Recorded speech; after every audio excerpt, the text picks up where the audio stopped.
Hey guys, welcome to the Shack. Thank you for being here today.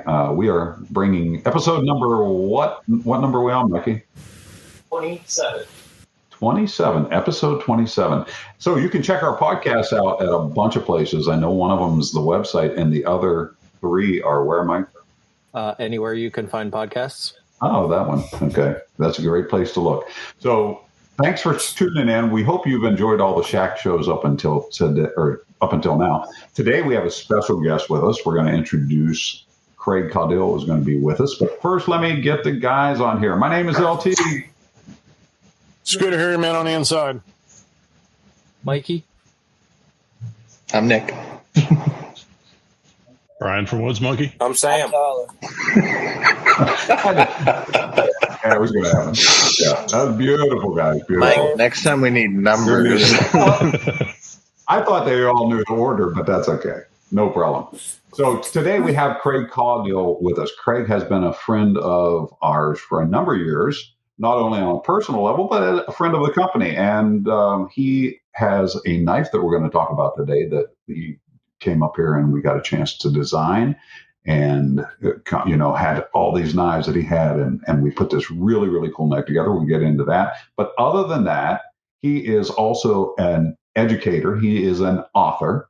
He is a podcaster himself, and he is a master naturalist.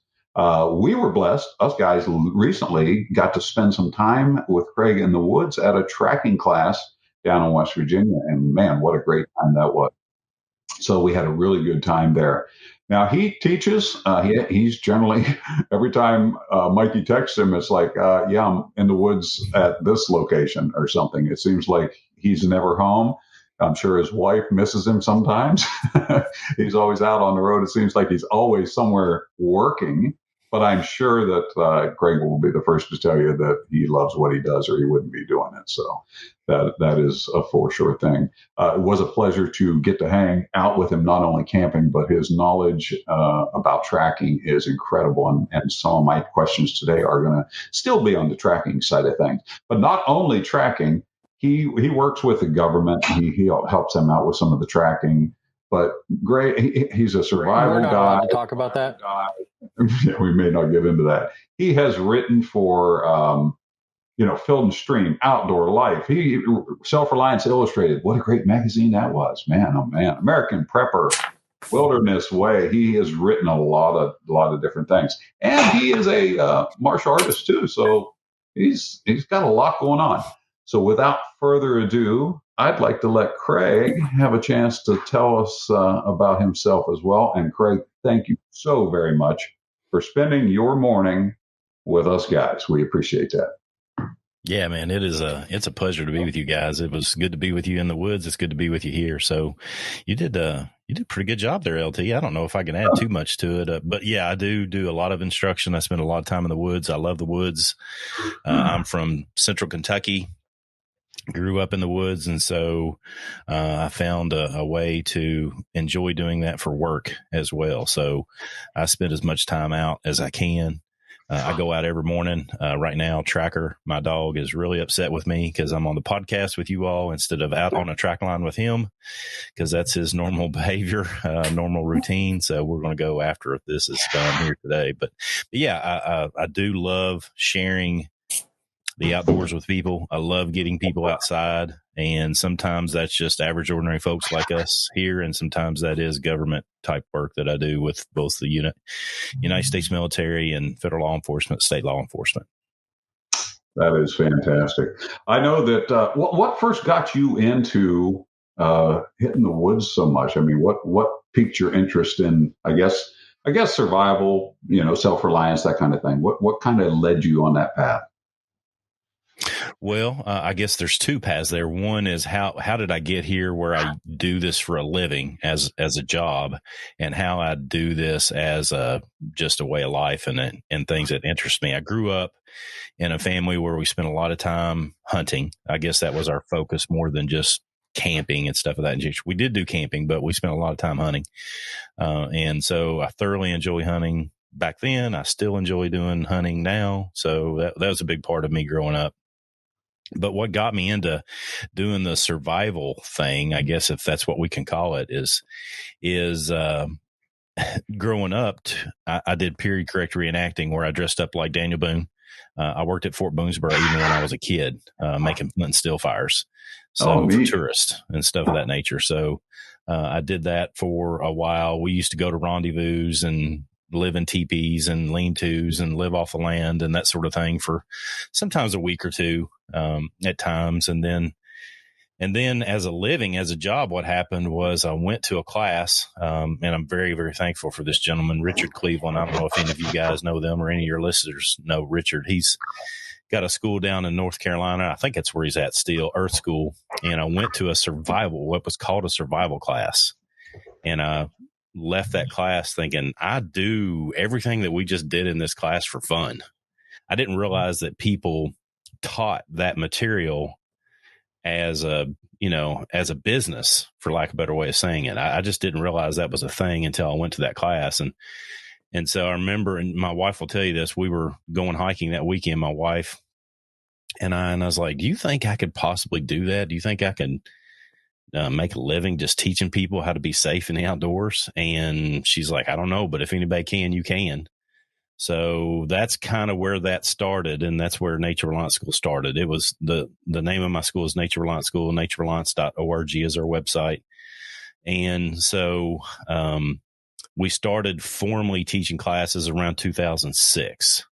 Up until that point, I was teaching martial arts as a profession.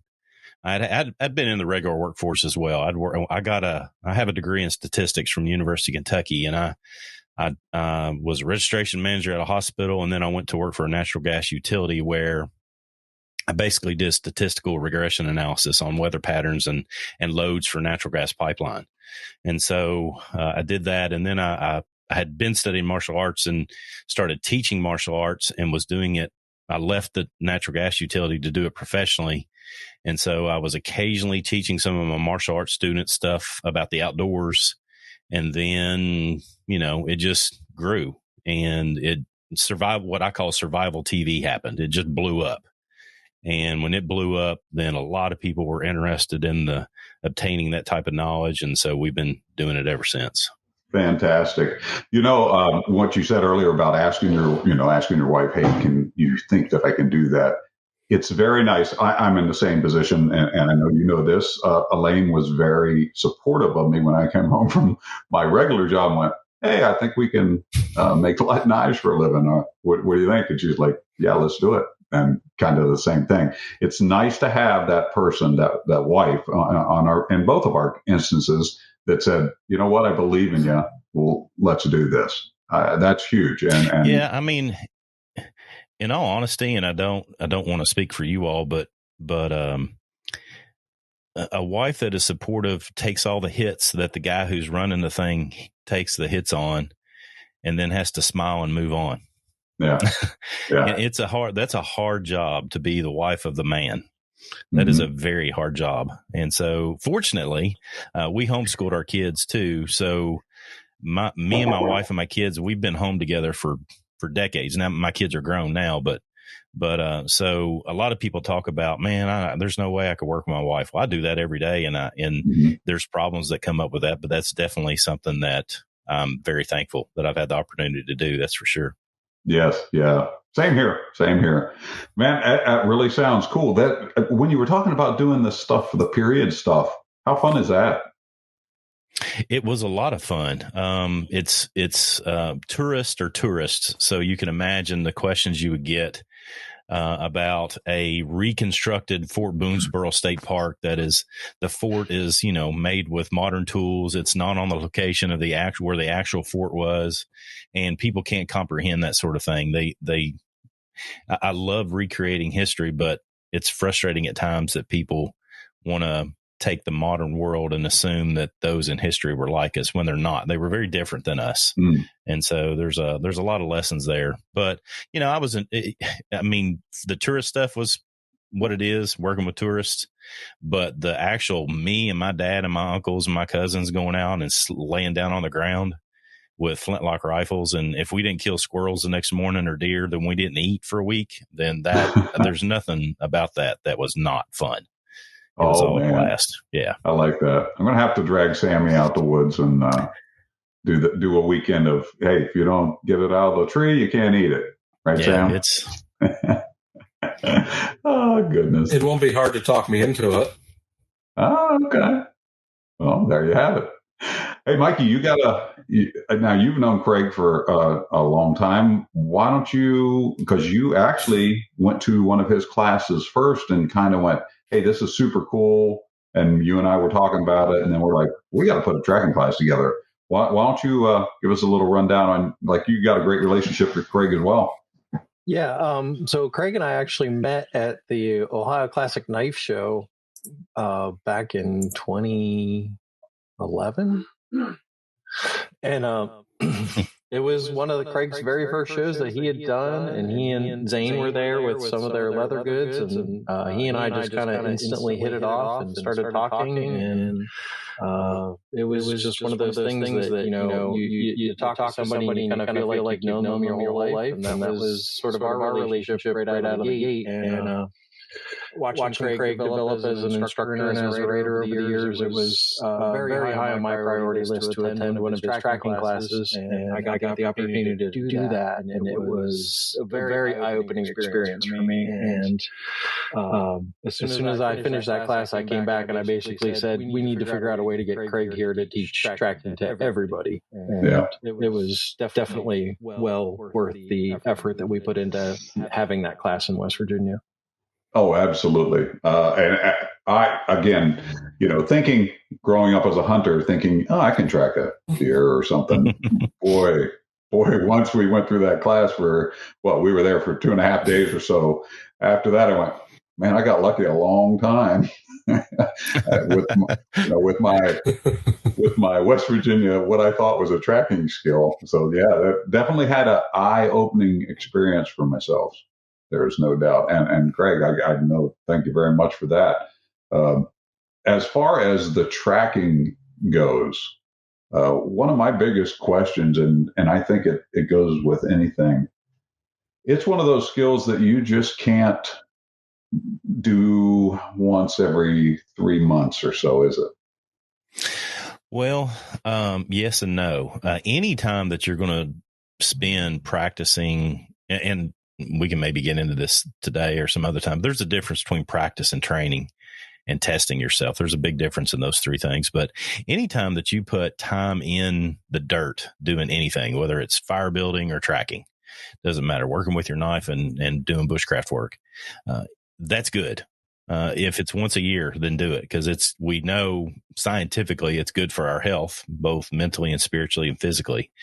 But yeah, if you want to be I fell in love with tracking when I was a kid. I saw myself wanting to teach people how to track. If you want to be a teacher of skills, you've got to put the time in. And that's why I dedicate a portion of every single day to something to do with tracking.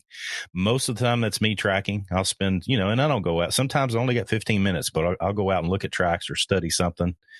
Or track something. And if I don't have time to do that, then I'll read somebody else's writing or even watch a video on somebody talking about tracking, just to continue to increase my skill set, because I want to be a teacher of that particular skill. So I come from a martial arts background.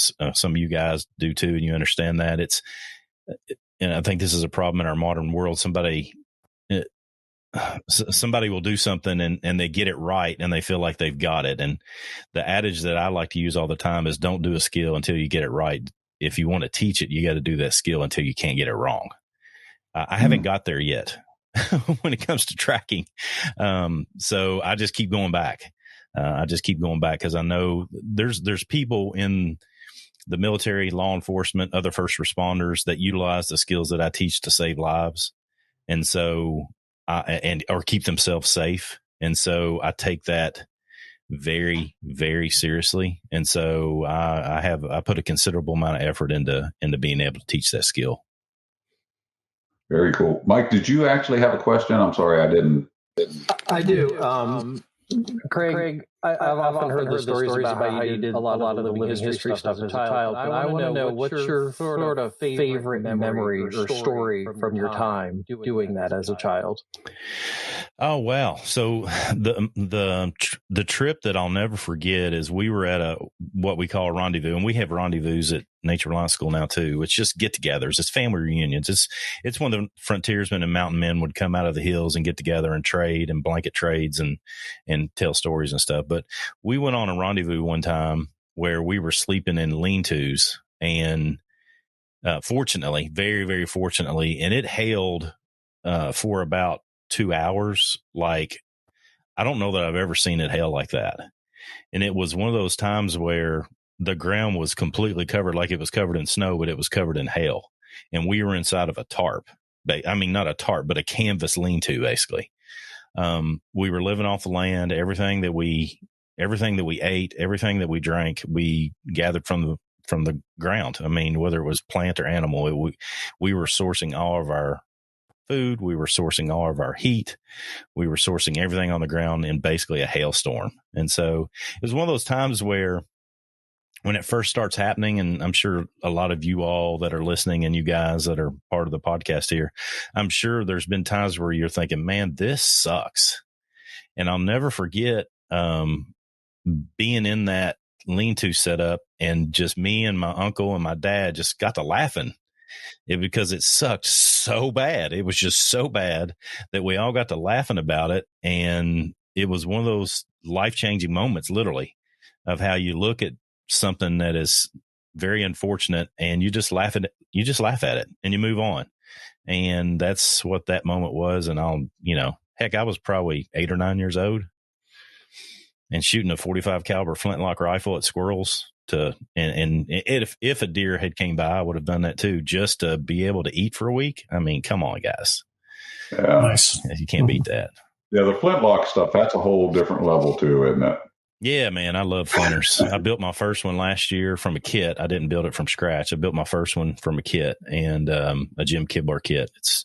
I love that part of history. And I don't do the dress up and stuff anymore. I do it occasionally when I write articles and take pictures and stuff, but I don't do that for other people anymore, or even for my own enjoyment. But yeah, I love flintlocks. Nice. That's very cool. Scott, what kind of question you got for Craig? Oh, I got a question. Let's hear. How long have you been teaching the Siri class? And that's got to be one of the more popular ones. And how popular is the Chamonix? Nice. SEER, survive, evade, resist, and escape. Is that the class you're talking about? Yes. So yes. We just started that about 3 years ago, and it came basically. I teach what we refer to as a civilian version of SEER. SEER is a course that's taught typically in United States military circles. A lot of, or most, or nearly all SF have to go through some sort of SEER training, and nearly all pilots, no matter what branch of service you're in.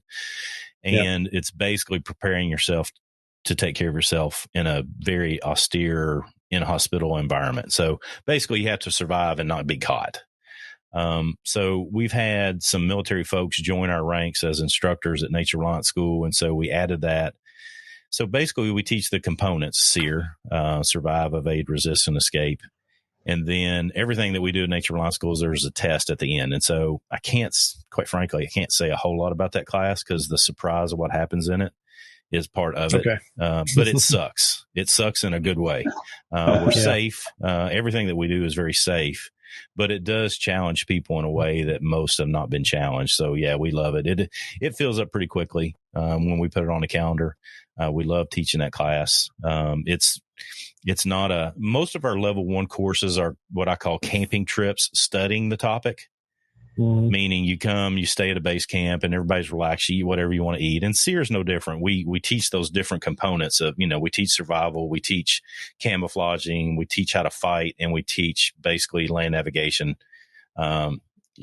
staying hidden. That's our version of SEER. We teach those components in a very relaxed environment, but when they have to recreate those for use on the test, then it's very difficult. So yeah, the Chamonix, Good gravy. We've sewed more than, quite frankly, I just didn't know. I told you guys that when I came up and sat down with you. I just didn't know. I knew that I liked my design, and it was based a lot on my reenacting experiences and my life growing up. And I knew that it was a good knife. I knew it had a lot of historical backing to it. I mean, there's a lot of guys that basically put their lives on the line with a knife similar to that back in the day.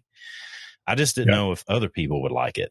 Because, from what I would call the typical survival bushcraft community, there's two things that are very different about it, right? It's longer than your typical knife, and it's thinner than your typical knife. And so that proved to be not a problem. I think people got it.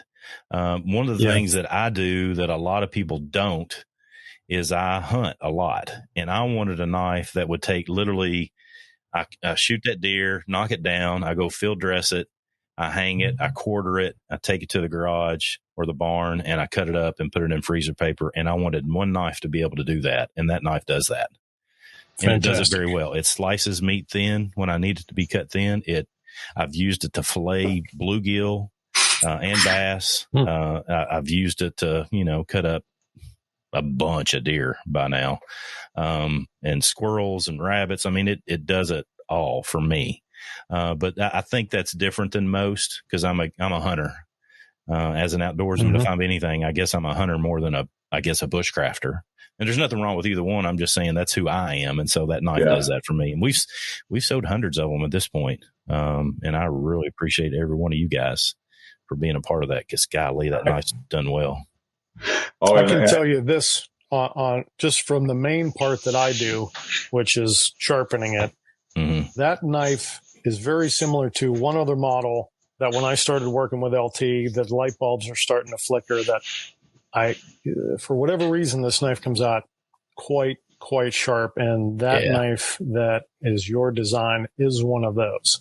I've posted pictures. I know you've seen it and commented on it. I can make some quite small curls on some very thin paper, fresh off the buffer. It's a fantastic knife. Yeah, man. Thank you for doing that. I've always been tickled. I tell you guys, when I get those knives in from you all and we're getting ready to ship them out, I open them up and look at every one of them. Not that I don't trust you guys, but I just love looking at the darn thing. I love it, man. Hey, we look at everybody you're seeing right here definitely touches those knives. I mean, at some point we all do something on that knife. Sure. And even Brian, though he's not really supposed to. Brian comes in and goes, "Oh yeah, I like it." Exactly.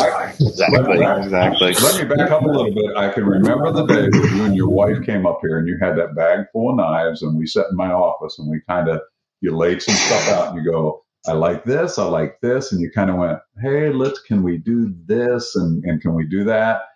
And at the time, we were working on our Trekker, and we had the Trekker handle, and we liked that. And you kind of said, "Man, what if we did this?" And we put the Trekker handle on your long knife and with the cant to it. And it was just, even on paper, we immediately went, "Oh my goodness, this is quite interesting and very cool."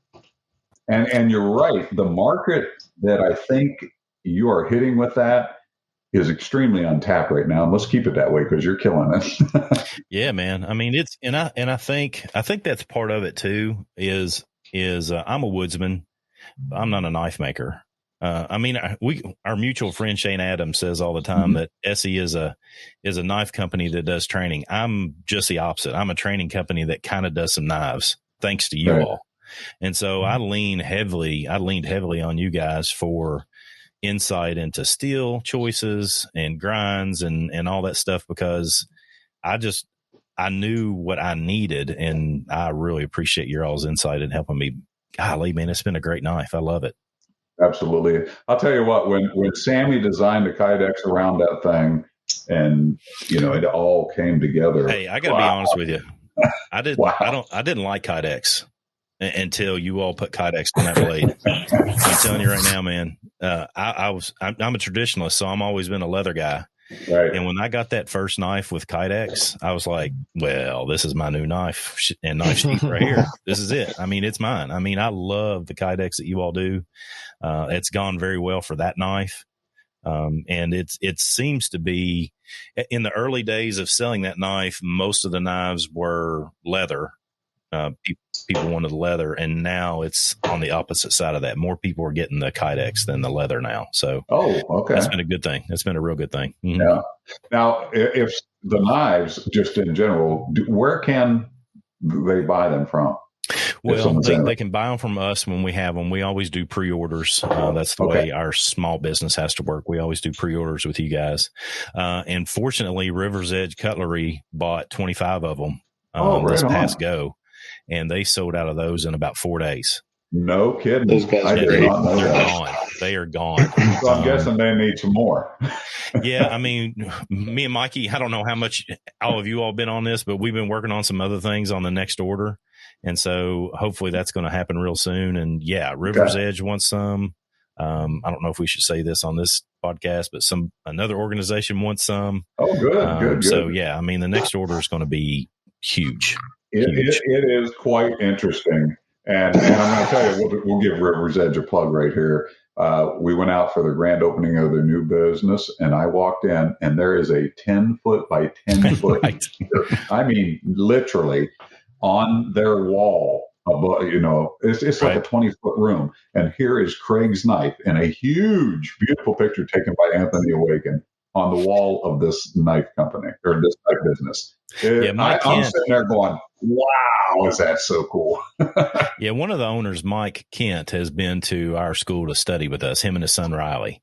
And we've been friends with them. Actually, the only people that have ever been in one of my books that was not me or Tracy, one of our other primary instructors, was Mike Kent and his son Riley. And so they got a big kick out of being in the Land Nav book. And he wrote me and said, "Hey man, do you mind if I put a picture of the Chamonix up on the wall here?" And it's like, I mean, please. Do I have to pay you to do that? Because that's cool as heck. I mean, come on. Yeah, Mike is good people, man. Mike Kent is good people. I like him. Hey, Craig. Yes.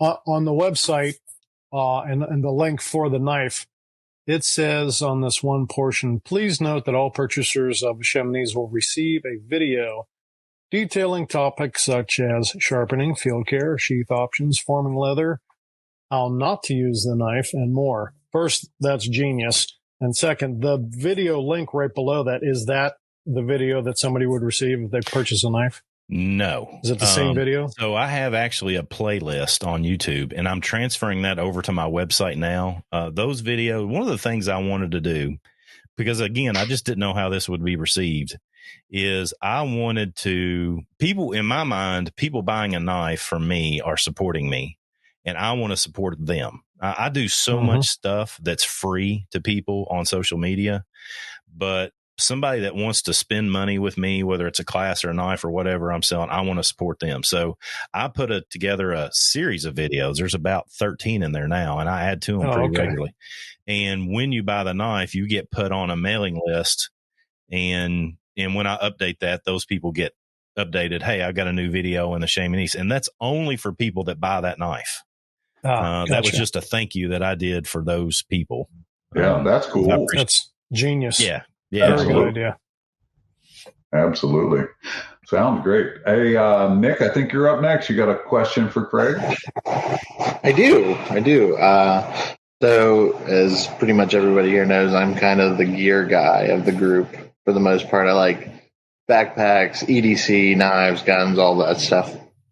So, Craig, I know you like Hill People gear products. We talked a little bit about that at the tracking class and everything. But what has been your favorite piece of kit over the years? What really, has been useful and good for you gear wise? Oh man, dude, I wrote a book on gear. Okay, let me great question. Hill People gear, obviously. Let's go with the obvious answer first. They make what they call a chest kit that I absolutely love. It's like a lot of things. You either love those things or you don't. I mean, there's very few people that are in the middle on those things. I love them. but as a tracker, I have some pieces of gear that I use regularly that I keep right on my chest. And so I like their chest kits for that reason. It keeps a lot of stuff easy to access. I keep that thing with me all the time. It's basically my grab and go thing.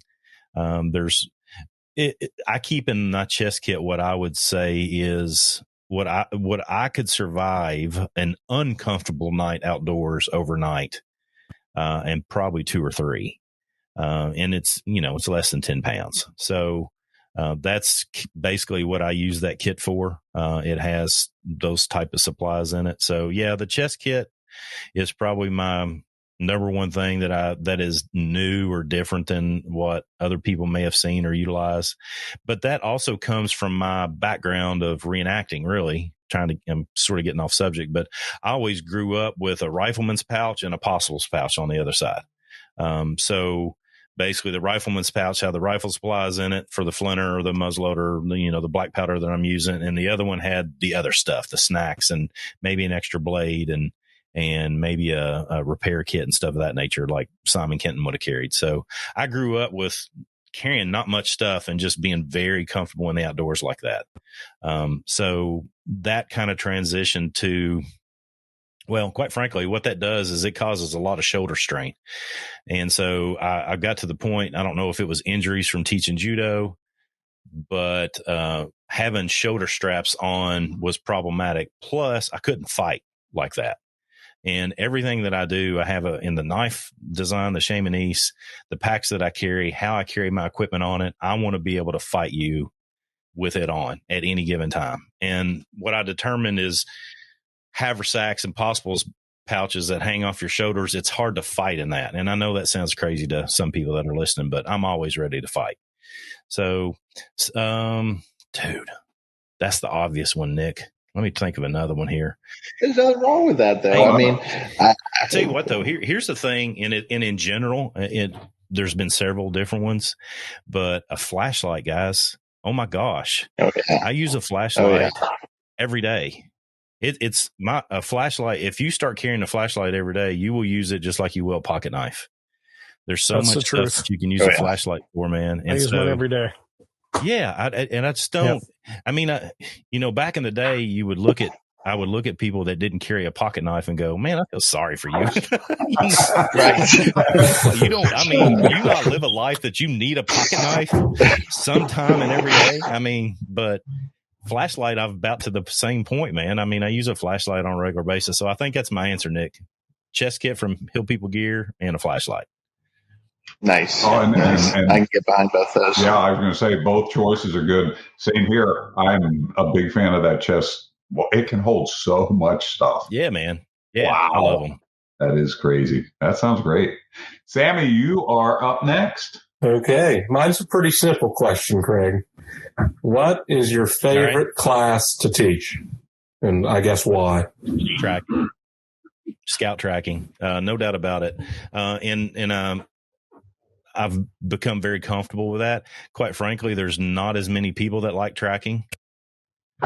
So it's not a class that I teach as often as maybe survival. I love survival because it helps people be safer in the outdoors, which means more people get out safely. And so I know that that's important work. And don't get me wrong, I love everything that I do. I enjoy doing it. But if I could teach tracking every day to new people every day, then I would do it. I just love it. To me, tracking is a lot of things other than just tracking. It teaches how to control your ego. It teaches you awareness. It teaches you how to be a better hunter, how to be a better hiker. When you're walking around that bend. I mean, think about it. If you walk around the bend of a trail and see a bear track, that would help you get your spidey senses up and be more safe. And so tracking can do that. And I've helped people learn how to track that have put really bad people in jail utilizing that skill. And I've taught people to track that have utilized those skills on the battlefield to keep themselves safe from IEDs. So, I mean, tracking is my jam, son. I love it. Man, I'll tell you what. I will say after Go ahead, bud. After your tracking class, this year's hunting season was completely different for me. Was it really good? The things that I saw that I'd never seen before. Hashtag Luckily, sorry, I not didn't have to sorry. track anything this year. Well, hashtag sorry, not sorry, man. I love Yeah. helping people see more in the outdoors and become trackers. I love it. And I agree with you. It's one of those little niche things that Yeah. once you investigate it, it's like immediately that all those pictures of the books that we took when we were with you, we're all on eBay sending each other texts and emails like, hey, I found this, I found this, I found this. You know, Right. when we're sending each other links. I ended up buying, I think, the very next Monday back at the shop. I think I bought 3 tracking books. I got 2 or 3 in my cart that I was saving for the first of the year. You know, It's just like it became an immersion obsession quickly. Yeah, on occasion, I'll get a nice. Oh, it's so good too. It's so fun. A not so nice message from somebody's wife like, hey, you're robbing our bank account because my husband keeps buying all these books. Yeah. So, yeah, again, hashtag sorry, not sorry. Yeah, that was great. All right. That's a good question, Sammy. Yeah, that was good. Tyler, that brings us to you, brother. What do you got for Craig? Well, I had to agree with all you guys after tracking class. This year's hunting season was pretty good, even though I didn't get anything this year, but I did see a lot more when I was out there. Nice. Yeah. But my question is, how do you mentally prepare? Like, what ritual do you go through just to go out into the woods, like in a survival situation? I love sharing it this way. It's a great question, by the way. I love sharing it this way because I think it gives an analogy or a metaphor that people can hang on to. If you take a rock and you throw it into a pond that's calm and you see those ripples that come out, then that's how we are when we go into the woods. And so if we want to go into a wilderness environment, which, you know, I speak of the wilderness, I'm mixed hardwood forest here in Kentucky, much like what we experienced in West Virginia together, guys. When I drive into an area, when I close the door on the truck, that's that rock being thrown into that pond. And I've created this ripple effect that everything out there is now aware of me being in there. So the more I can go in and just slip into that water and not cause much of an effect, the more using a tracking analogy, the more I can become more of the baseline and not the disturbance, the more aware I am of what's going on around me. And so from one of the skills that I find very difficult to teach people, and I have some ways that I do this in survival classes, is awareness. I wrote a chapter about this in my first book, Extreme Wilderness Survival, about how to expand your awareness, because efficiency is critical in a survival situation. Why not burn the wood that's got the highest BTU if you can, rather than just the wood that you just happen to come across? If you know, and this is part of the reason I became a master naturalist, if you know that white oaks prefer water, and so white oaks are typically going to be in ravines where there's water runoff, and your red oaks are going to be on the ridge tops because red oaks don't need as much water, then why not go to the ravine where you know the white oaks are, because that's where the turkey, that's where the deer, that's where the squirrels, that's where water is most likely to be found. And so just understanding the natural environment is critical to being a survivalist, meaning when you walk down a trail and you see trees that have resources, you should at least note those in your mind or start taking resources then that you could very well need. You know, an example is a cedar tree. If I pass a cedar tree, I want to take some of the bark off of it. It doesn't hurt the tree, and I've got good tinder for a fire. I'm not going to walk by it. I'm not going to not know what a cedar tree is because it's such a fantastic resource. And so that's a great question, Tyler. I guess it would be that. That's how I would prepare. Just trying to immerse myself in the environment is a big part of how I like to spend my own time. And I like to try to teach people more of awareness and being aware of what's going on around them all the time. And the beautiful thing is that, truth be told, a lot of people take a survival class because it's a social experiment or they want to test themselves or something like that. And they're not the person that's going to spend a lot of time in the outdoors like we are. So I like to teach that sort of thing, awareness, that is, because it's easily translatable no matter where you go. The more you learn how to be aware in a wilderness environment, you're going to be more aware in an urban environment or suburban environment. And so it's just a translatable skill that goes from wilderness to urban to the boardroom. And I think that's important. Very cool. Ty, anything else? No, that was all I had. Okay. Good one. Sounds good. Brian, that brings us to you with your question for Craig. Hey, man. Yes, sir.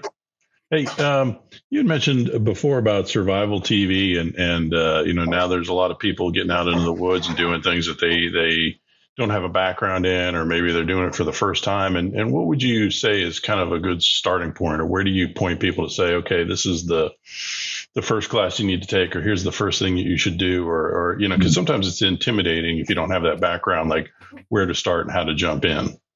Well, y'all have asked the best questions. This has been fun. Okay. So there's two, as an outside observer of how first off, survival's the first thing to do. Okay. But I want to qualify that with, as an outside observer of how a lot of people teach survival, there's two very different paths on how to go about studying and teaching survival. One is a militaristic version where everything is stressful. It's a mind screw. It's all about embracing the suck and overcoming that. And the other one is a more relaxed atmosphere where you study from an academic and practical methodology of studying the topic.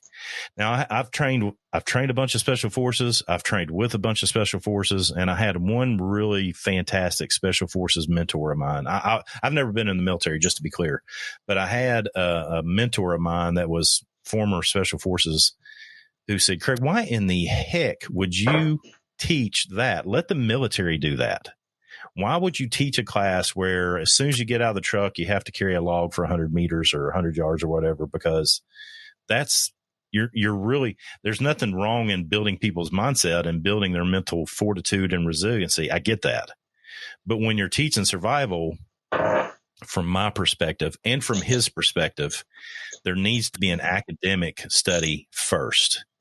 And that's where and how we teach survival and what we call level one. Again, most of our classes, land navigation, survival, scout tracking, SEER, are all at the start camping, just a camping trip, studying individual pieces of that puzzle. So, okay, we're going to talk about fire building, for example. Let's use that as an example. When you start to learn these things too, and I'm actually writing an article for a magazine about this very topic. So great question, by the way. All this is on my mind. People learn by three different ways. They learn by listening to people talk about things. That's what podcasts are good for. They learn by watching people do things. That's what videos and in-person instruction is for.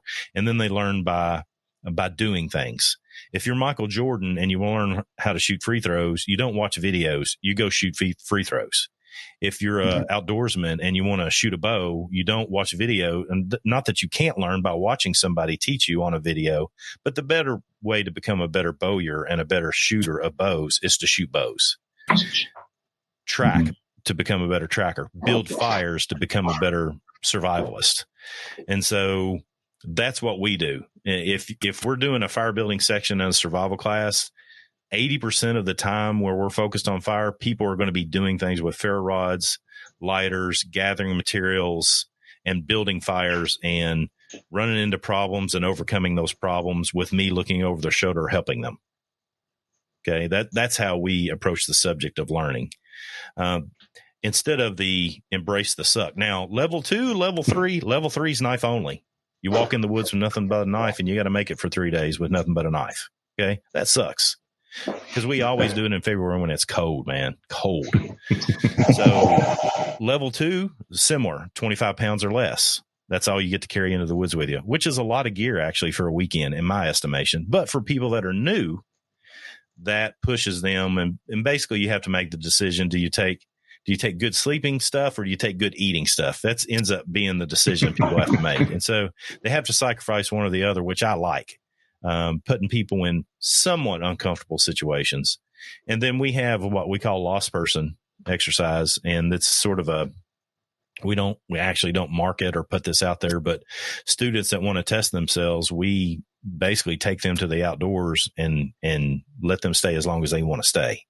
And we check in on them. I did that when I was a young man. I spent 2 30-day trips in the woods with nothing but a knife and lived, and I'm here to tell about it, right? But I almost died the second time I went out. And so what we want to do is allow people to go out and test themselves, but have backup. Sure. And so that's a long answer to a short question, but I hope I answered your question, Brian. Yeah, no, absolutely. I mean, and I guess the other side of that is what mistake do you see people making the most? Is it too much reliance on gear, or yes, I'll stop watching right a YouTube? Stop. It's right there, bro.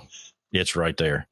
Again, not to give too many of our secrets away, but like even in survival level 1 class, I put people in teams when they test, and when they test, there's this, everybody's got their own way, but I call it strange and wonderful. If I see that somebody's struggling and they need help, I will do something that's wonderful for them. But if I see somebody that needs to learn from struggle, then something strange happens.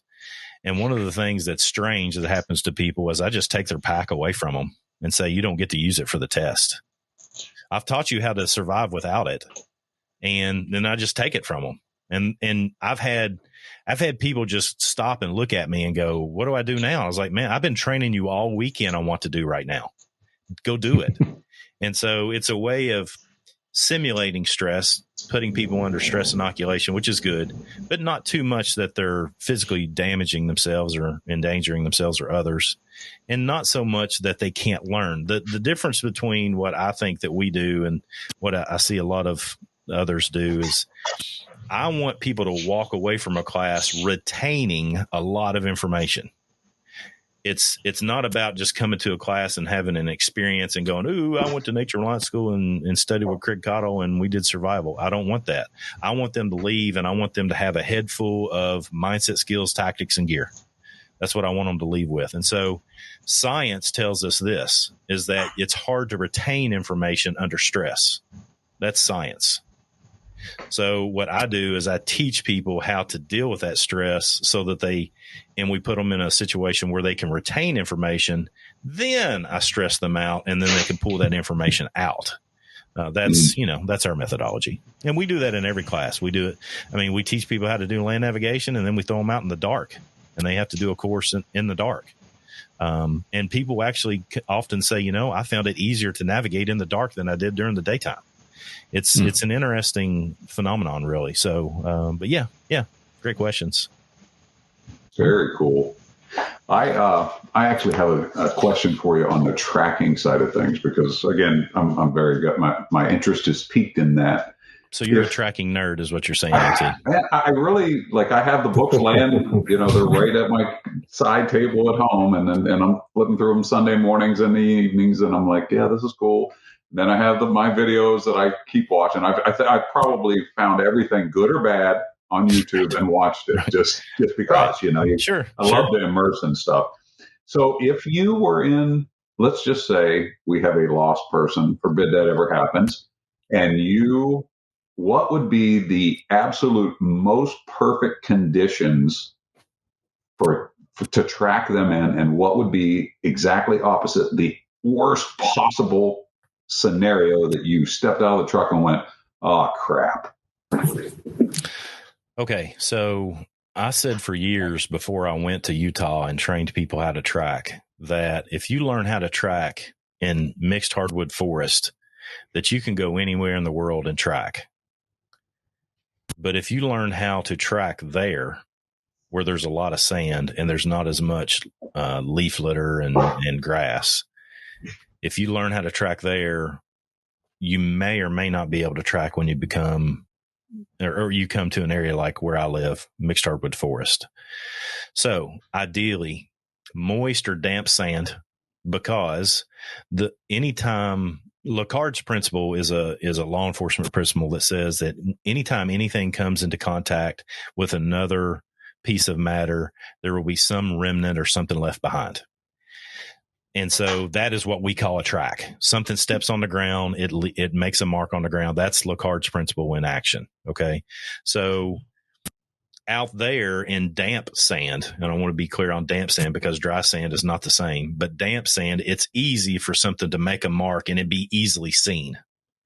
So I would say that. And that's why you'll find most of your tracking schools in that part of the world, because quite frankly, yeah, it's easier to track there. On the opposite side of that, coming to, I won't say a rain event, but a mixed hardwood forest where it's rained the day before is going to be difficult to track in leaf litter. Here's why. If it's raining, then let's go back to tracking. Everything in tracking is baseline versus disturbance. And so when there's a lot of water on leaves on the ground or whatever, it's easy to see the baseline. So if you walk through an area and you overturn leaves, you're going to knock the water off those leaves. And that's easy to see. Even in the rain, it's easier to track in the rain rather than a day after the rain. After it has rained, everything's damp. When you step on it, everything bounces back because there's a lot of moisture in it. And so it's hard to see that. It's not impossible. I mean, we teach people how to track in that too, but I would say that would be, and again, it depends on if you're tracking a critter or a human, but I mean, if you think about it, any environment where somebody's got a gun that might shoot you is bad. That would be hard, but I don't think that's what you're asking. But the actual environment, I would say that where we were down in West Virginia with you guys, when and if it rains the day before, that makes it really difficult to see a lot of sign because everything bounces back a lot easier. I think that would be my answer. Final answer, sir. That's very cool. I know the time that we spent in the woods tracking, and earlier you had said something about it's really good for your ego. I remember one time I was the team leader, and easily you see sets of tracks going a couple different ways. Like you said, you have the leaf litter, and I can see that moment. Wow, how quickly you could make a wrong decision, and you have to fall back on those things that you talked to us about in the academic side of things. Right? Always going back to that last place where you saw things. Boy, I'll tell you what, it just, as you said, reading a book, watching a video, but being out there, and then you going, hey, your point. You're the guy. These guys. Here's your team of 4 guys. Ready, set, go. All of a sudden, now added pressure. Sure. Even though it's a game, you don't want to lose the game. So you get to that point. And I remember at one point, I had 2 trails split, and I'm like, wow, this is harder than I thought. All of a sudden, and it really does. Like, boom. Get back down to basics. Let's go. Calm down. What's going on here? Surely this person didn't go 2 different ways. What are we going to do? And I think what you're pointing to, LT, is great. Is that tracking? This has turned out to be a tracking podcast, hasn't? But that's okay. I'm a tracking nerd. So, tracking is a science. It's not an art. There's some art aspects to it. And I don't want to speak to you all, but you all tell me, is knife making a science or an art? Go ahead, Scott. Yes. That's right. It's the same thing. The science part for sharpening, let's say, don't leave the blade on the belt too long and screw up the heat treat. Exactly. And the art is making those grinds even on the same side and making a beautiful handle. It's absolutely the same in tracking. It's absolutely the same. It's mostly science in tracking, knowing how to have a set of procedures. And basically what you're doing in tracking is you're running literally through the scientific method over and over and over again. And so the scientific method that we all learned in 8th grade science class. So you're basically, if you have a set of procedures, literally that that you run through when you lose the track, because any tracker is going to lose the track often. When you lose the track, you literally have a set of procedures that you run through instead of, I'm just going to sit here and meditate and wiggle my toes and it's just going to appear, because it doesn't work that way. Now, that doesn't mean that from an artistic perspective, that me being in the woods every day, there's things that I sense that I might not see. that might be part of the art aspect of it. Is no different than if Scooter is teaching me how to sharpen a knife, there's things that he's feeling that I can't feel. Right. Yeah. When you are roughing out a blade or pinning handles or whatever, there's things that you all feel when you're doing that I don't, because I don't do that every day. You all do that. There's things that you see in a heat treat that I would have to go, okay, this color means this, that you all just probably can sense it or see it and I might have to put a temperature gauge on it. That's the science part of it that you all can sense or feel. That's the artsy side of it. That is, for lack of a better way of saying it, it's hard to explain to somebody that's new to the subject. Tracking's no different. That's why I take people deep into the science of it first. Then they'll start to build their own skill set and their own artistic side of it, I guess is a way of saying it. Go ahead, Scott. Sorry. I'm sure you've experienced also that the more you teach those topics, the better you become by kind of going over the basics and just kind of going over constantly in your mind. And I'll take sharpening for an example. I've been doing it for a while. I think I'm fairly good at it. But when we started teaching classes, and now I have to teach somebody all those little things that I sort of take for granted. Oh, huge difference. Sure. Oh, absolutely. Without a doubt. I love teaching the classes. That's what this article I'm writing for Backwoods Survival Guide right now is about, how to teach skills. And there's a science and an art to that too. Right. And the beautiful thing about a teacher is that we can do rote memorization and just these are the things in tracking, or these are the things in sharpening a knife, and then hand somebody a knife and it's dull as a dog biscuit, man. I mean, it's not going to cut. It's not going to cut hot butter. Right. Yeah. But that feel, you've got to get their hands on it. They've got to get dirty. That's why I tell people, the collectors that get the Chamonix, I always ask people when they write me, man, I love your blade. Thank you for designing this blade. And I love LT stuff and blah, blah, blah, and all the stuff that comes back in the emails. I always say, are you a collector or are you a user? And they'll say, I'm a collector. Well, great, man. I love it that you're collecting knives. Put it in your collection. I love that. And I appreciate that very much, that people do that. And the users, I always say, send me a picture when you get that bad boy dirty. Because I want that thing dirty. I want blood on it from gutting an elk or a bear or something. I want somebody sticking that thing into some wood to make some feather sticks or whatever.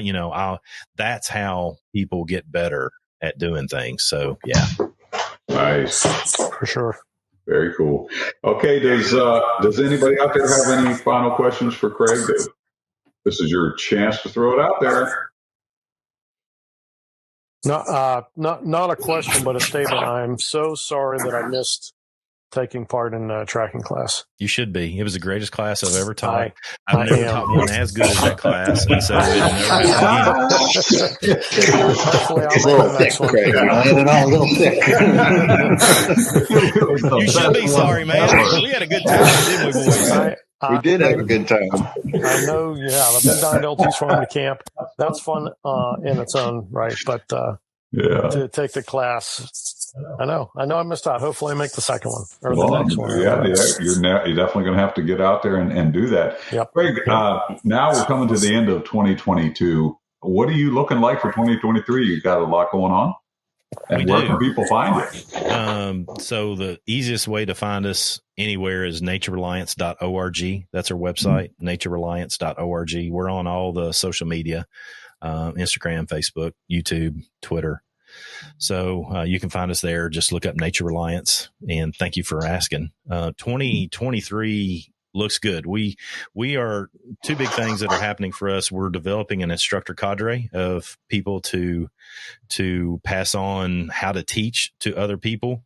Some of those people are going to be utilizing that skill set inside of Nature Reliance School. Others are utilizing that in their own areas, whether it's scouts or the military or law enforcement. So we have an instructor cadre. We have 13 people in that group right now. We meet regularly, and I'm helping them learn how to teach the way that I teach. Not that I have all the answers, but I definitely have some answers. That's for sure. And so we're all growing together. They're teaching me how to teach better too. I mean, it's a fantastic group of people. So that's a big part of us moving forward. We got I can't say a whole lot about it. We got a significant contractual agreement with a federal agency. And so we're going to be traveling down to Virginia to do a lot of training through 2023, maybe even once a month. Wow. And it's, it's one of those things we've talked about this. Me and Mike have talked about this before. There's some folks that love sharing every single thing they do on social media. And there's other folks like me that can't share a lot of what I do on social media. And that's part of what has given us a certain amount of success, is because we are quiet and we have a vault of information. But yeah, that's a big part of us moving forward in 2023. And I've got some things. We're going to start teaching some advanced tracking classes. We've got people now that have been studying tracking with us for several years now. I think that's what it takes. So, we're going to start teaching some subjects that are way outside the basic general requirements of a general scout tracker class. And so that's us, man. We've in our regular stable courses, I'm a master naturalist now. There's, I think, 10 of our cadre are master naturalists. So we all understand the woods from a scientific perspective. We also understand it from a very practical perspective. All of our instructors have been through, advanced level coursework with us. And so, that's, anytime I'm in a class, then I've got people behind me that could teach the class themselves. Mm-hmm. And so, another, I like Shane Adams, and he's a mutual friend of ours. Another thing that he's said lately is, rising tides raise all ships. That's what we're doing at Nature Reliance School. We're building people to be better instructors. We have quite a community of people. There at any given class, there's people that are smarter than me in the class. And so I learn from them and I share with them what I can. And so it's exponentially growing. We got some things in the works with you guys. I don't want to say too much about it until I know more from Mikey and you. So we'll figure out how that happens out. But that's exciting. If you're interested in the Chamonix, there's some new things coming from the Chamonix. So be looking for that. Trying to think. We started in the store. We're starting to share some cookware type stuff. We bought some cups with our logo on them, which is kind of new for us. Jennifer, my wife, handles all the store stuff. I've kind of backed out of that so I can focus on educating people. And she's doing a fantastic job of that. That's us, man. I could talk for a while, but that's some highlights. Are there slots open in your classes for people if are they all sold out or can we still have? No. Okay. So usually it's every year is different. Last year I didn't have to do a thing and every class filled up without me putting much effort into it, which is fine. I think a lot of that was COVID based. We've got people signed up for every class that we have on the calendar right now, but nothing's full. Okay. There's some things that are getting full, but nothing's full right now. So if you see something, I'd go ahead and get on it, for those that are listening. Yeah. And, I mean, we'll have everything full. We'll fill everything up this year. We got a lot of support, man. I am surrounded by the greatest people in the world. It's humbling. It's very humbling to be surrounded by so many good people. It's a great place to be in. Absolutely. And we've been blessed not only a friendship as business partners, the knife, as with you, I sit back and go, wow, how blessed are we that people like this knife and you're able to sell it. It's such a cool knife. And when it comes through the shop, I'm not going to say it's not a challenge because you can ask Sam and Nick and Scott, they know that saber's a bit of a bear. Something might be changing, guys. We'll see after I talk to Mikey and you. Okay, sorry. But we also know. But it's good. It's very good. And as I said, every one of us touched that knife, and I get giddy every time one comes across my bench. It's one of those things you can't help but go. Yeah, you know what I mean? So LT and I generally do all the roughing and the shaping. Right. So when it goes by him, it never fails. At least one time when he's roughing them, I see him take it, and he does that chopping swing. And then when it gets to me, it's the same thing. It's like I can't help it. Right. It's just it just really lends itself to that, and it feels so nice. I'm glad you all love it, man. That puts good positive vibes when you're building that thing, man. That helps them sell. Oh, it does. It does. And as Scott says, with the choice of the AEBL being the 1/8, when it gets over to sharpening and they come off of there laser sharp, it's like goodness, what an awesome night. And I'm glad you're teaching people how to use it, because that is a lifetime piece of kit right there. Yeah, man. Yeah, it is. It's it seems like a lot of people, I mean, I get pictures every hunting season from literally all over the country. Just people, cleaning critters with that thing and doing bushcraft, woodcraft type campcraft stuff. I'm so incredibly pleased to be working with you all on it. Yeah, fantastic. Well, Craig, thank you so very much for spending your morning with us. We all got a kick out of it. I got a little more tracking knowledge, and now I'm going to go down that rabbit hole yet again. So let's not forget to plug his books real good. Oh, yeah. Definitely. Okay, I've got books, guys. You I've written, believe it or not, I've written 7 books now. And I can say this now too. The tracking book has been turned into the publisher. It's actually not a book as much as it is a guide. It's a small guide. So I'm working with Creek Stewart on that. He's got a field guide series. So we did one for tracking. So, hey, the next tracking book you'll get, LT, is mine. Right on. How about that? Well, I want a signed copy. I was going to say, Me too. put me on the short list. If there's a pre-order, tell me where to pre-order. I'll get it set up now. So, no doubt. Thanks for bringing that up, Mikey. I'm on Amazon like everybody, and any place you can buy books. Just look up Craig Caudill, and anybody that buys a book. Thank you so much. I mean, it's hard on authors. I'll be frank with you. It's not easy to even make a living writing. It's hard. So anything that you all do to help promote the books, I can't thank you all enough. It's been great. I appreciate you all for it. Oh, absolutely. And they make great gifts. Heck yeah, dude. Yes, that kids book, my first kids book, has been the best yet. The kids book is I'm already doing really well on the kids book. That publisher is on point, son. They know how to publish books really well. So, yeah, very pleased with it. That is great. Well, guys, if you have not had an opportunity to go take one of Craig's classes or just been involved in an event Craig was in, you're missing out. I'm going to tell you right now. It was our pleasure to get to hang out with him for a weekend, and I am looking forward to another weekend this coming year, if not more than that, just to get around and, ask questions, gain some of his knowledge. And let me tell you, he's free to give it to. He is glad to answer questions. I can't tell you what, we sat around every day, at least for an hour, and probably he was getting like, boy, do these guys ever stop asking me something? He had to be getting tired, because we just were sitting there, hey, I'm next, I got questions. But he graciously answered all of our good and bad questions. So if you haven't had... Yeah. So, yeah, thank you very much, guys. You definitely want to check them out. naturereliance.org. Lots of great stuff over there. Drop him an email. Check out the knife. Good people over there. Glad to be associated with him, and he's a good friend of ours, and we love him dearly. Craig, wishing you a Merry Christmas, and thank you for coming on with us today.